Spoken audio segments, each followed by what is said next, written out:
সকালে একটু মেঘলা অবস্থা ছিল, উপস্থিত তুলনামূলক হিসাবে অনেক বেশি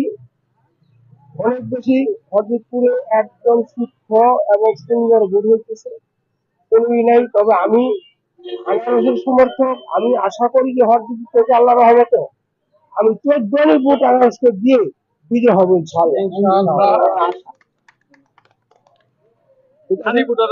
নারী ভোটার উপস্থিত একটু বেশি, কারণ নারীরা শাহিন চেয়ারম্যানরা আইনাল চেয়ারম্যান একটু ভালো বেশি বসে, কারণ শাহিন চেয়ারম্যান এবং আইনাল চেয়ারম্যান হরদিপুরে কোনো বদনাম করে নাই এই পর্যন্ত।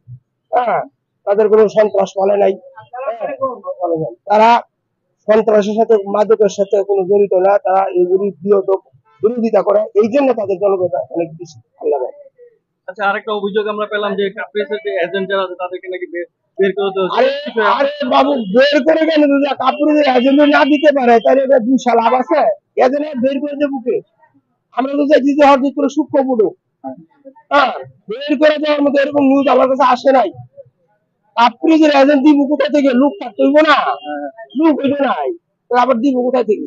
এজেন্ট দিব কোথায় থেকে? এজেন্ট না দিতে পারে আমার এই সমস্ত গুজব কিছু বদনাম করে, তারা মিথ্যা প্রচার করতেছে। হ্যাঁ, এটা গুজব করতেছে, গুন্ডাগুলা কথা বলতে গুজব ছড়াইতেছে। আর সময়ের ব্যাপারে আল্লাহর রহমতে আমরা অবশ্যই বিজয় মিছিল বার করবো ইনশাআল্লাহ।